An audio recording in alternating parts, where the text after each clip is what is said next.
Andidikwe eyazimenxe zamapolisa e-values and morals. Abafoma Mr and Ms Freshet bahleli nje baphethe red pen babhala abangxolayo kule internet. Ndimthande lo bhuti unezothe athekela ntoni usisi wabantu.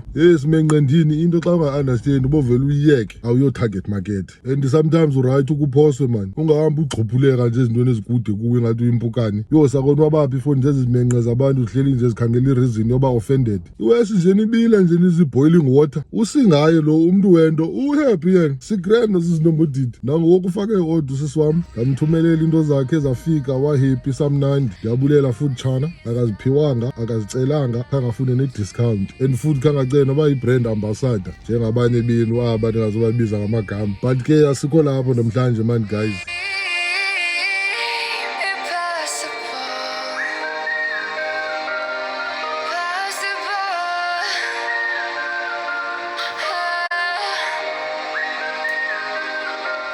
Andi-understand mna into yoba uliwaste ixesha lakho ufuna ube offended on behalf of umuntu ongekho offended yena. Nitheni na ni-conscious elo hlobo kwezi mbutho zenu zabagxeki kudala ndada ndikontswempu mozimni ekugqibeleni uba uncanywa fundini uright andinaxesha lakho kokuqala kulate grid ngofuni sibhizi sithanda abasithandayo asiyiforce situation uba ugcwali ngamsha ufuck off chani those chances andi ukucaphukela mna kuqala.